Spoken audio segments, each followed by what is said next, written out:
এবারের লোকসভা নির্বাচনে রাজ্যে এই প্রথম ময়নাগুড়িতে রোড শো করলেন মহাগুরু মিঠুন চক্রবর্তী। তিনি পয়লা বৈশাখে জলপাইগুড়ি লোকসভা কেন্দ্রের বিজেপি প্রার্থী ডক্টর জয়ন্ত কুমার রায়ের সমর্থনে রোড শো থেকে বলেন, সত্যি পশ্চিমবঙ্গে পরিবর্তন দরকার, যথেষ্ট হয়েছে। মিঠুন চক্রবর্তী একটি হুড খোলা গাড়িতে চেপে রোড শো করেন, কেননা বিজেপির পক্ষ থেকে খবর ছিল মহাগুরু মিঠুন চক্রবর্তী ময়নাগুড়িতে রোড শো করতে অংশ নিচ্ছেন। আর সেই মতো বিকেলের দিকে বাগডোগরা বিমানবন্দর থেকে জলপাইগুড়ির ময়নাগুড়িতে যান জাতীয় সড়ক ধরে। তিনি রোড শো করার আগে বলেছিলেন, সবে তো প্রচার শুরু করলাম, বাকি কথা পরে হবে। আবার রাজ্যের শাসক দল তৃণমূল কংগ্রেসকে হুঁশিয়ারি দিয়ে মহাগুরু বলেন, সত্যি পশ্চিমবঙ্গে পরিবর্তন দরকার, যথেষ্ট হয়েছে।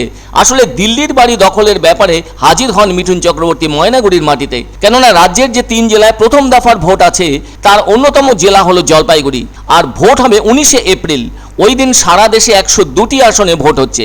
এদিকে আজ থেকে 1 মাস আগে অর্থাৎ 16ই মার্চ নির্বাচন ঘোষণা হয়েছিল দেশে। এর মধ্যে প্রধানমন্ত্রী ও স্বরাষ্ট্রমন্ত্রী দুজনই বার কয়েক বাংলায় ঘুরে গেলেন তাদের নির্বাচনী সভা সেরে। আর পয়লা বৈশাখে অভিনেতা মিঠুন চক্রবর্তী প্রথম এলেন রাজনৈতিক রোড শো করতে জলপাইগুড়িতে। সকলেই ওই প্রচারে মিঠুনের সেই ঝাঁজ দেখতে পেলেন না, যেটা 2021-এ নীলবাড়ি দখলের জন্য দেখা গিয়েছিল। সকলেরই মনে আছে, আজ থেকে 3 বছর আগে বিধানসভা নির্বাচনের সময় ব্রিগেডের ময়দানে মোদির সভামঞ্চে ধুতি পাঞ্জাবির সঙ্গে কালো টুপি ও কালো চশমা পরে হাজির হয়েছিলেন মিঠুন চক্রবর্তী। তবে মোদির হাত ধরেই বিজেপিতে তিনি যোগদান করেছিলেন, আর তারপর নিজেরই অভিনীত সিনেমার ডায়লগ উগড়ে দিয়েছিলেন তিনি। অথচ ময়নাগুড়িতে সেই ধরনের কোনো ঝাঁঝালো ডায়লগ শোনা গেল না মিঠুনের গলাতে।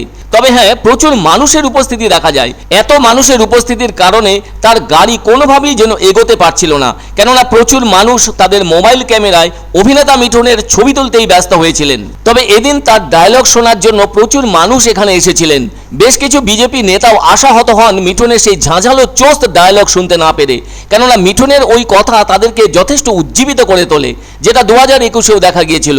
এতে তারা যথেষ্ট উদ্বুদ্ধ হন। তবে মিঠুন চক্রবর্তী এই প্রথম প্রচারে নামলেন। একটা ব্যাপার পরিষ্কার, রোড শোতে সেভাবে বলার সুযোগ থাকে না। তিনি তো ময়নাগুড়িতে বিজেপি প্রার্থী ডক্টর জয়ন্ত কুমার রায়ের সমর্থনে রোড শো করলেন।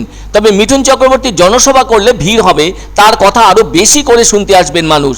জানা গেছে, এবারের লোকসভা নির্বাচনে মিঠুনকে বাংলা এবং ত্রিপুরাতে প্রচারের জন্য রাখা হয়েছে।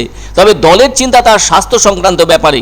তার কারণ, চলতি বছরের ফেব্রুয়ারিতে কলকাতায় ছবির কাজে শুটিং ফ্লোরে অসুস্থ হয়ে পড়েছিলেন তিনি। তাছাড়া মিঠুনের বর্তমান বয়স 73 বছর, তার উপরে এই সময়ের গরমের প্রভাব।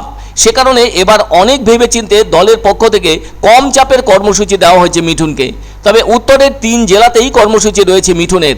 আবার বালুরঘাটেও যাবেন তিনি রাজ্য সভাপতির কেন্দ্রে, ওখানে যাওয়ার কথা আগামী শনিবার।